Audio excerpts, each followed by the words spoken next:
의에 줄이고 목마른 자는 복이 있나니 안녕하세요. 여러분의 삶에 따뜻한 빛과 지혜를 더하는 시간, 마음의 양식입니다. 오늘 이 자리에 함께하신 모든 분들의 마음에 하나님께서 주시는 깊은 평안과 은혜가 가득하기를 먼저 기도합니다. 만약 오늘의 이야기가 여러분의 마음에 울림을 준다면 좋아요와 구독으로 그 빛을 더 널리 퍼뜨리는 일에 동참해주세요. 여러분의 작은 손길 하나하나가 또 다른 영혼에게 따뜻한 위로와 희망을 전하는 소중한 통로가 될 것입니다. 우리는 살아가면서 늘 무언가에 굶주리고 목말라 합니다. 더 많은 성공, 더 깊은 안정, 더 큰 행복. 하지만 세상의 것들로 채우려 할수록 갈증은 더 깊어지는 것을 느끼곤 하죠. 마치 바닷물을 마시는 것처럼 말입니다. 그런데 오늘 예수님께서는 우리에게 영원히 마르지 않는 샘물과 영원히 굶주리지 않을 양식에 대해 말씀하십니다. 마태복음 5장 6절의 말씀입니다. 의에 줄이고 목마른 자는 복이 있나니 그들이 배부를 것이며. 의에 줄이고 목마르다는 것은 과연 어떤 의미일까요? 그리고 어떻게 해야 우리는 진정으로 배부른 삶, 만족하는 삶을 살 수 있을까요? 오늘 이 깊은 질문에 대한 답을 함께 찾아가려 합니다. 혹시 여러분의 입맛이 어떻게 변해왔는지 생각해 보신 적 있으신가요? 어릴 적 제 아버지는 커피를 아주 독특한 방식으로 드셨습니다. 지금의 원두커피와는 전혀 다른 인스턴트 커피 가루에 설탕을 아주 듬뿍 넣어 거의 시럽처럼 만들어 드셨죠. 그 달콤 쌉쌀한 맛이 어린 저에게는 커피의 전부였습니다. 그래서 오랫동안 저는 커피란 원래 그런 맛인 줄로만 알았고 쓴맛이 강한 진짜 커피는 거들떠보지도 않았습니다. 음식도 마찬가지였습니다. 저희 집은 어떤 고기든 바싹 익혀서 온갖 종류의 소스를 듬뿍 뿌려 먹는 소스 가족이었습니다. 고기 본연의 맛보다는 자극적인 소스 맛으로 음식을 즐겼죠. 그러다 훗날 제 아내가 된 사람이 처음으로 레어로 익힌 스테이크를 주문했을 때 저는 큰 충격을 받았습니다. 피가 뚝뚝 흐르는 고기를 뜯어 먹는 야만적인 모습이 상상되어 두렵기까지 했죠. 하지만 실제로 나온 스테이크는 부드러웠고 소스 없이도 깊은 풍미가 있었습니다. 그날 이후 저는 재료 본연의 맛을 즐기는 새로운 미식의 세계에 눈을 뜨게 되었습니다. 이제는 설탕 없는 블랙커피와 소스 없는 미디엄 레어 스테이크를 가장 좋아하게 되었죠. 우리의 입맛이 이렇게 변하고 성숙해지는 것처럼 우리의 영적인 입맛, 즉 영혼의 식욕도 마찬가지입니다. 성경은 영적 성숙을 바로 입맛의 변화에 비유하곤 합니다. 여러분은 지금 무엇에 굶주리고 무엇에 목말라 하십니까? 여러분의 영혼이 간절히 원하는 것은 무엇인가요? 성경은 영적으로 미성숙한 상태를 자기 배를 섬기는 것으로 표현합니다. 사도 바울은 빌립보서에서 이렇게 말합니다. 그들의 마침은 멸망이요 그들의 신은 배여. 여기서 배란 단순히 식욕을 의미하는 것이 아니라 우리의 원초적인 본능과 육신적인 욕망 전체를 상징합니다. 쾌락, 소유욕, 끝없는 탐심, 죄가 우리 안에 심어놓은 결핍감은 우리를 끊임없이 이런 것들로 배를 채우라고 부추깁니다. 또한 고린도전서와 히브리서에서는 영적으로 어린아이 같은 신앙인들을 향해 이렇게 책망합니다. 내가 너희를 젖으로 먹이고 밥으로 아니하였노니 너희가 아직도 육신에 속한 자로다. 때가 오래되었으므로 너희가 마땅히 선생이 되었을 터인데 너희가 다시 하나님의 말씀의 초보에 대하여 누구에게서 가르침을 받아야 할 처지이니 단단한 음식은 못 먹고 젖이나 먹어야 할 자가 되었도다. 이 말씀들은 마치 다 큰 어른이 여전히 아기처럼 젖병을 빨고 있는 모습을 떠올리게 합니다. 영적인 이유식을 거부하고 깊이 있는 진리의 말씀을 소화하지 못하며 시기와 다툼 같은 육신적인 모습에 머물러 있는 상태를 지적하는 것입니다. 하나님께서는 우리가 평생 젖병만 물고 있는 아기로 남아있기를 원치 않으십니다. 단단한 음식을 씹으며 영적으로 장성한 분량에 이르기를 기대하십니다. 그렇다면 어떻게 해야 우리의 영적인 입맛을 성숙시킬 수 있을까요? 그 해답이 바로 오늘의 본문 말씀에 있습니다. 위에 줄이고 목마른 자는 복이 있나니, 여기서 우리가 반드시 깨달아야 할 가장 중요한 사실이 있습니다. 하나님께서 우리에게 원하시는 것은 완벽함이 아니라는 것입니다. 많은 신앙인들이 완벽한 그리스도인, 완벽한 남편, 완벽한 부모가 되어야 한다는 강박에 시달립니다. 그리고 자신의 부족함과 실수 때문에 하나님과 나 사이에 늘 거리가 있다고 느끼며 좌절합니다. 하지만 복음의 핵심은 다릅니다.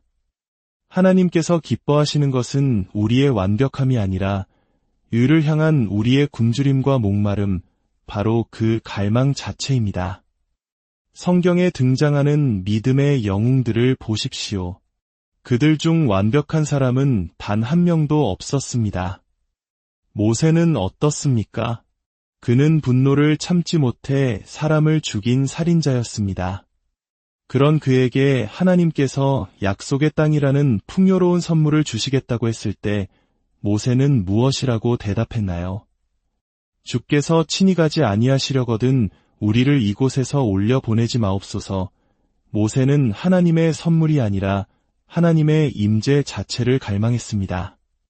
그것이 바로 의에 대한 주림과 목마름이었습니다. 다윗은 어떻습니까? 그는 간음과 살인이라는 끔찍한 죄를 저지른 사람입니다. 그런데 어떻게 하나님께서는 그를 내 마음에 맞는 사람이라고 부르실 수 있었을까요? 바로 다윗의 중심에 하나님을 향한 꺼지지 않는 갈증이 있었기 때문입니다. 그는 이렇게 고백합니다. 하나님이여, 사슴이 시냇물을 찾기에 갈급함같이 내 영혼이 주를 찾기에 갈급하나이다. 죄의 나락에 떨어졌을 때조차도 그의 영혼은 오직 하나님 한 분만을 애타게 찾았습니다.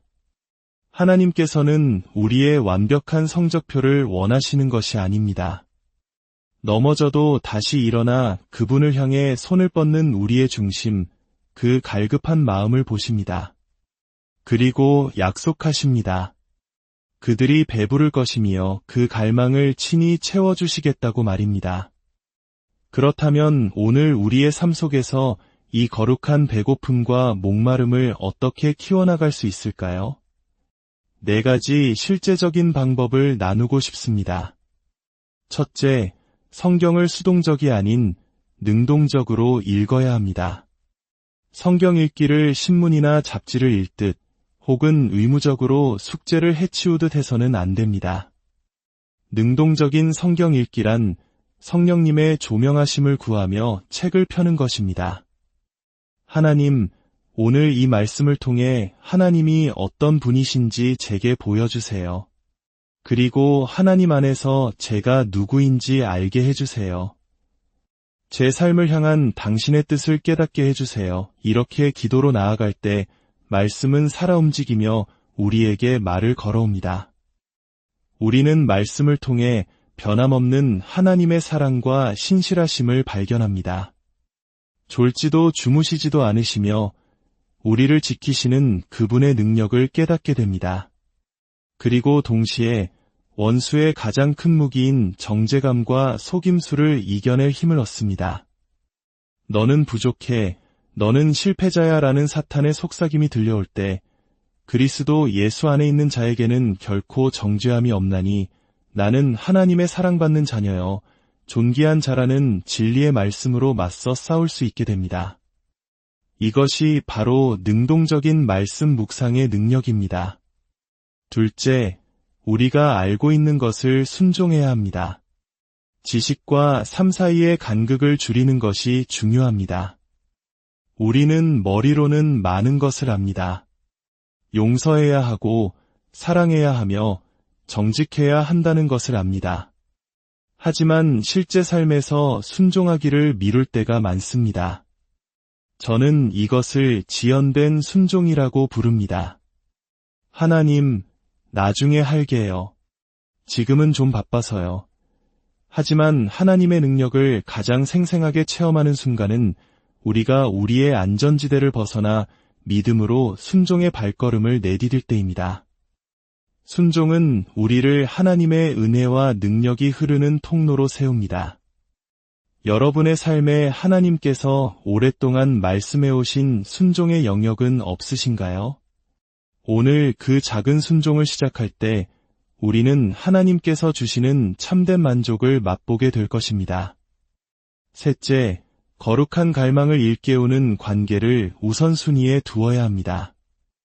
우리는 우리가 가장 많은 시간을 함께 보내는 사람들을 닮아가게 되어 있습니다. 이것은 하나님의 창조 원리입니다. 만약 우리의 주변이 신앙에 무관심하고 세상적인 가치관을 가진 사람들로만 채워져 있다면 우리의 영적 갈망은 서서히 식어갈 수밖에 없습니다. 히브리서 기자는 권면합니다. 서로 돌아보아 사랑과 선행을 격려하며 모이기를 패하는 어떤 사람들의 습관과 같이 하지 말고 오직 권하여 그날이 가까움을 볼수록 더욱 그리하자. 이것은 단순히 주일에 교회 출석을 잘 하라는 의미를 넘어섭니다. 우리의 삶 전체에서 서로의 믿음을 격려하고 예수님을 향한 열정을 불태워주며 함께 기도해주는 믿음의 공동체, 믿음의 친구들을 가까이 해야 한다는 뜻입니다. 우리는 무관심의 무리가 아니라 믿음의 불꽃을 피우는 무리 안에 속해야 합니다. 마지막 넷째, 우리 안에 우상을 발견하고 그것을 굶주리게 만들어야 합니다. 이사야 55장은 우리에게 이렇게 외칩니다. 너희가 어찌하여 양식이 아닌 것을 위하여 은을 달아주며 배부르게 하지 못할 것을 위하여 수고하느냐. 우리 안에는 감당하기 힘든 감정들이 불쑥 튀어나올 때가 있습니다. 이유 없는 분노, 깊은 외로움, 불안과 두려움. 이 감정들은 우리 영혼의 엔진 경고등과도 같습니다. 문제는 이 경고등이 켜졌을 때 우리가 어디로 달려가느냐는 것입니다. 많은 경우 우리는 하나님께 나아가기보다 쉽고 빠른 위안을 주는 세상의 우상들에게 달려갑니다. 술, 자극적인 영상, 쇼핑, 끝없는 소셜미디어 탐색. 이것들은 잠시 우리를 마취시킬 수는 있지만 결코 근본적인 갈증을 해결해주지 못합니다. 오히려 우리를 하나님으로부터 더 멀어지게 만들 뿐입니다. 다음에 또다시 그런 감정의 경고등이 켜질 때 잠시 멈추어 서서 그 우상에게 달려가던 발걸음을 돌이켜 보십시오. 그리고 그 허기진 마음을 그대로 가지고 하나님 앞에 나아가십시오. 하나님, 제가 지금 너무 힘듭니다. 이 마음을 당신의 것으로 채워주세요. 이것이 바로 우상을 굶주리게 하고 오직 하나님으로만 배부르게 되는 길입니다. 사랑하는 여러분, 우리는 참으로 혼란하고 어두운 시대를 살아가고 있습니다. 세상은 더 자극적이고 더 화려한 것들로 우리의 눈과 귀를 현혹하며 하나님이 아닌 다른 것들로 배를 채우라고 유혹합니다. 하지만 기억하십시오. 우리는 바로 이런 시대를 위해 부름받은 빛과 소금입니다. 세상이 썩어가고 어두워질수록 빛과 소금의 가치는 더욱 빛나게 됩니다. 이제는 우리가 아는 것과 사는 것 사이의 간격을 좁혀야 할 때입니다.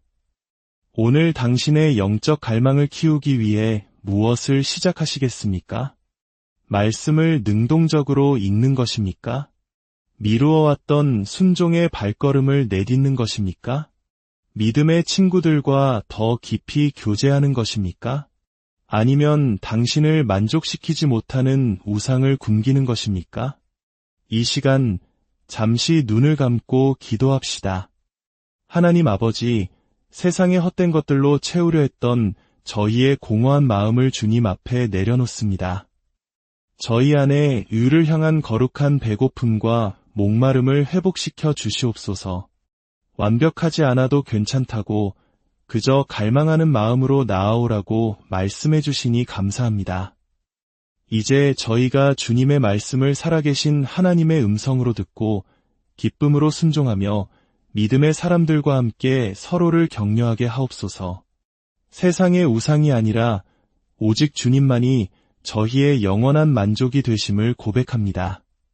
줄이고 목마른 저희의 심령을 주님의 은혜로 가득 채워주시옵소서. 우리 주 예수 그리스도의 이름으로 기도합니다.